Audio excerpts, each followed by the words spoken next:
नमस्कार, VK news देख रहे हैं आप। मैं हूं दिवाकर विक्रम सिंह।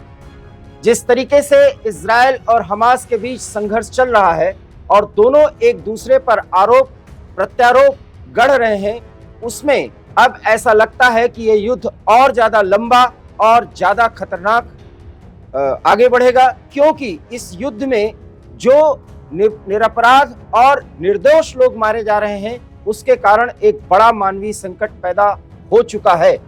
खबर यह है कि एक रॉकेट जो कल शाम 7 बजे दागा गया था, अब किसकी ओर से दागा गया ये अभी फिलहाल स्पष्ट नहीं है और इसी पर आरोप प्रत्यारोप चल रहा है। उसमें हमास के एक अस्पताल पर यह रॉकेट गिरा है, 500 से अधिक लोग मारे गए हैं। ये एक बड़ी खबर है। इस पर हमास का दावा है कि ये इजराइल ने टारगेटेड रॉकेट से हमला किया था गाजा पट्टी क्षेत्र में और उसके बाद ये अस्पताल पर ये रॉकेट गिरा है और उसमें 500 से अधिक लोग मारे गए हैं, जिसमें बूढ़े, बच्चे और महिलाएं शामिल हैं। ये विजुअल्स बहुत ही आपको विचलित कर सकती हैं, लेकिन इतना जरूर है कि ये इजराइल के द्वारा नहीं छोड़ा गया है। इसका दावा इजरायली फोर्सेस भी कर रही है और प्रधानमंत्री कार्यालय की तरफ से भी स्पष्ट किया गया। सबसे बड़ी बात है कि हम ये देखें कि वास्तव में जो आरोप प्रत्यारोप गढ़ा जा रहा है उसके पीछे सच क्या है। सच ये है कि अल जजीरा ने इस रॉकेट हमले को लाइव कवरेज दिया है और इस कवरेज में हमास की तरफ से गाजा के क्षेत्र से ये रॉकेट जो है वो उड़ान भरा था। ये टारगेटेड गाइडेड रॉकेट था और मिस फायर हुआ है और ये मिसकोटेड था, इसलिए ये रास्ते से भटक गया और गाजा पट्टी के उस अस्पताल जिसका नाम अल अहली अरब अस्पताल है, अल अहली अरब अस्पताल, यहाँ पर वो गिर गया।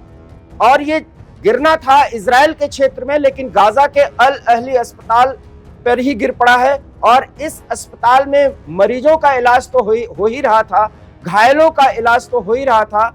जिनके पास शेल्टर नहीं था, अपना घर नहीं था, वो लोग भी इस अस्पताल के इर्द गिर्द और अस्पताल में शरण लिए हुए थे।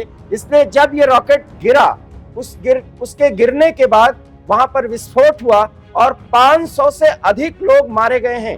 इसको लेकर के पूरी दुनिया की नजर अल अहली अस्पताल में गिरे हुए उस रॉकेट पर चला गया है और सभी आरोप ये लगा रहे हैं कि इजराइल एक मास जेनोसाइड कर रहा है, अर्थात नरसंहार पर उतर आया है। ये सोशल मीडिया पर वॉर चल रहा है कि इजराइल ने जानबूझ करके अस्पताल को टारगेट किया, क्योंकि अगर ये प्रोपेगेंडा फैलाया जाएगा तो इजराइल के खिलाफ विश्व जनमत को एक होना पड़ेगा। इसमें अमेरिका, फ्रांस, रूस तो खैर इस समय हमास का साथ दे रहा है, लेकिन ये सभी देश खुल करके इजराइल के खिलाफ बोलने को मजबूर होंगे। ये कोशिश की जा रही है। इसलिए हमास बार बार ये कह रहा है कि इजराइल की तरफ से जो दावा किया जा रहा है वो गलत है, क्योंकि ये हमला रॉकेट हमला था और इसको इजराइल की तरफ से किया गया था। लेकिन हम आपको बता दें कि इजराइल की तरफ से अभी रॉकेट हमले इसलिए नहीं हो रहे क्योंकि वो बाकायदा एरियल अटैक कर रहे हैं थ्रू अपने फाइटर जेट्स के जरिए, और उनको रॉकेट हमले की इस समय कोई बड़ी जरूरत नहीं है। रॉकेट हमला ज्यादातर या तो हिजबुल्लाह कर रहा है या हमास कर रहा है। सबसे बड़ी बात है कि अल जजीरा के फुटेज में साफ देखा जा सकता है कि ये रॉकेट टारगेटेड था, इजराइल की ओर करके छोड़ा गया था, लेकिन ये रास्ते से भटक गया और अस्पताल के ऊपर जा गिरा और उसके बाद वहां विस्फोट हुआ और विस्फोट में कोलैप्स हुई है बिल्डिंग और उसमें 500 से अधिक हमास और फिलिस्तीन के लोग मारे गए हैं, जिसमें महिलाएं, बच्चे हैं। उनके तस्वीरें आपको विचलित कर सकती हैं, लेकिन ये ऐसी स्थिति है, युद्ध की इस स्थिति में दोनों के एग्जिस्टेंस का सवाल है। लेकिन मास प्रोपेगेंडा में इजराइल पर एक बड़ा आरोप लगाया गया है, वो भी तब जब जो बाइडेन इजराइल की राजधानी तेल अवीव पहुंचने ही वाले हैं।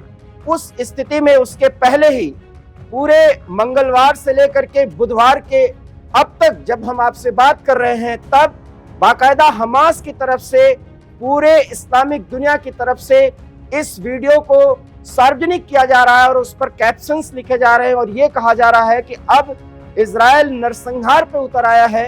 वो महिलाओं और बच्चों को जानबूझ करके टारगेट किया जा रहा है, क्योंकि ये युद्ध की घोषणा है और युद्ध की घोषणा की स्थिति में हॉस्पिटल्स पर अटैक नहीं किए जाते। लेकिन इजरायली सेना की तरफ से बाकायदा इसका स्पष्टीकरण दिया गया है कि अल जजीरा के फुटेज को देखा जा सकता है और इस संबंध में वहां की आईडीएफ अर्थात मिलिट्री के जो प्रमुख विंग है उसकी तरफ से बाकायदा बताया गया है कि ये इजराइल की तरफ से नहीं दागा गया था। लेकिन हमास के लोग ये नहीं मान रहे हैं और पूरी दुनिया में अब ये संदेश जा रहा है कि महिलाओं और बच्चों को जो कि हॉस्पिटल में शरण लिए हुए थे उनको इजराइल ने टारगेट किया। क्या होगा इसका असर हम आपको जरूर बताएंगे। लेकिन जो बाइडेन के पहुंचने के पहले इजराइल की तरफ से कथित इस हमले का जो प्रोपेगेंडा इस्लामिक दुनिया कर रही है उससे पूरे इस्लामिक दुनिया में बहुत ज्यादा आक्रोश है और अब ये युद्ध बहुत ही खतरनाक मोड़ पर पहुंचता जा रहा है। आगे क्या स्थिति होगी, वीके न्यूज आपको पल पल की जानकारी देता रहेगा, लेकिन इसके लिए आपको देखते रहना होगा वीके न्यूज, क्योंकि यहाँ खबरों का सिलसिला कभी नहीं थमता। फिलहाल मुझे दीजिए इजाजत, नमस्कार।